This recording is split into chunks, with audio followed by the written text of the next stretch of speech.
This week we're talking about the events of Holy Week, and yesterday I told you that there were two things that you needed to keep in mind throughout the whole week. First of all, everything that Jesus went through, he went through willingly, and secondly, everything that Jesus went through, he went through for you. So we're going to fast forward a bit, all the way from Sunday to Thursday. Jesus had just celebrated that important Jewish festival, that Passover meal with his disciples. He had just instituted the meal that we know as Holy Communion. Pastor John Enter had a whole series about that. But now it was time for Jesus and his disciples to take a short walk out of the city, across a valley, up a hill, into an olive grove known as the Garden of Gethsemane. That was important for a couple of reasons. First of all, this was a familiar walk for Jesus and his disciples. In fact, we're told that every evening during Holy Week, Jesus walked out to this garden at night with his disciples, which meant that if anyone was looking for Jesus, they knew exactly where they could find him. And that included Judas. You might remember that Judas was one of Jesus' 12 disciples, but we're told that the devil had filled Judas's heart with greed.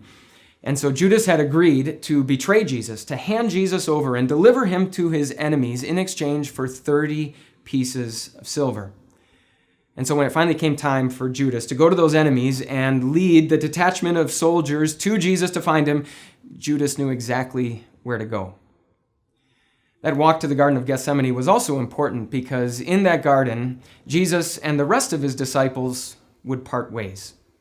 In fact, Jesus warned them ahead of time that when the opposition showed up and when the temperature got turned up, they would abandon him in fear. They would desert him in his hour of greatest need.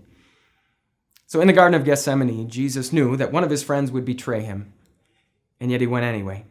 Jesus knew that the rest of his friends would abandon him, and yet he went anyway. Remember what I said? Everything that Jesus went through, he went through willingly.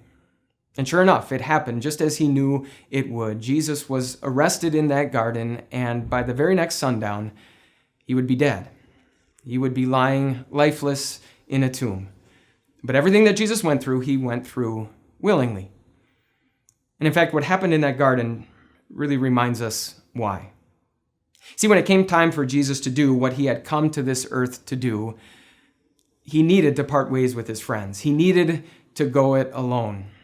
Because the people that Jesus came to suffer and die for included those friends. I'm guessing that you would consider yourself a friend of Jesus, and of course that's wonderful, so would I. But as we see in this story, sometimes even Jesus' friends betray him. Sometimes even Jesus' friends desert him. And I'm guessing there have been times when you've been that kind of friend to Jesus. When you've exchanged your loyalty to Jesus for your love for something else.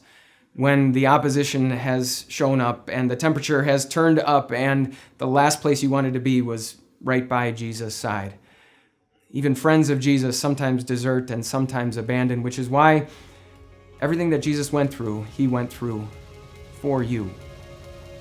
Not with you, not in cooperation with you, not with you helping him or him helping you. No, everything he went through for you. One other thing happened in that garden that evening.